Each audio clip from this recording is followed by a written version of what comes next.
For me, redemption has a few meanings. First and foremost, it's the truth and the narrative of the gospel. God sent his son to redeem all of humanity.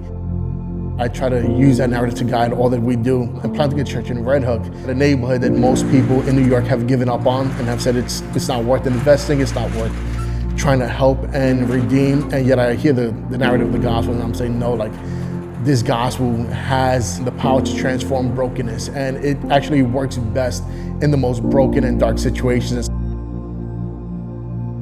At the age of 9, I was already using drugs, and I ended up going from drinking and smoking marijuana to doing heroin and crack cocaine, selling my body, giving up my kids for adoption. I let the streets, these exact streets here in Red Hook, take me, lose me. I let the devil win. But since I've been here in Redemption, I feel rather alive and powerful and strong. Like I got my will back. It's awesome to see people in our church get saved, coming from really difficult backgrounds. I want to build a church that is built on unbelievers finding Jesus and growing in that. Now I'm just been here in church with Redemption, and they changed my life completely. I've been drug-free and alcohol-free for 14 years now. And I'm just working on now doing my GED so I could become a drug counselor.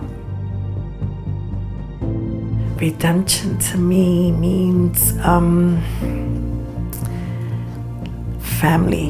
Like, as soon as I walked into these doors, they opened their arms to me. Like, my family never did that. Or at least I never felt it the way I feel it with Redemption.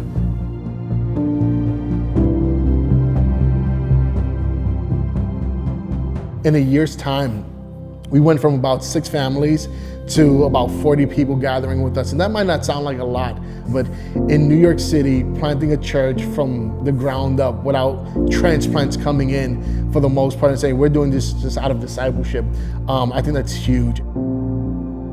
So how do we keep on doing what we're doing, knowing that God's called us to do this, without the zeros behind a number in a bank account, just trusting that God's gonna make a way for that?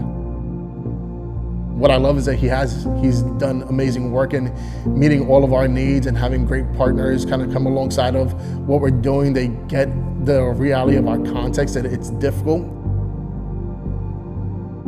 Providence Church has been one of, I would say, our best partners over the last year. They have come alongside of us and have not only been there financially, they've been there in real practical ways. The check is great, we love it, but the relationship is better than money because it's an investment in who we are and what God's called us to do.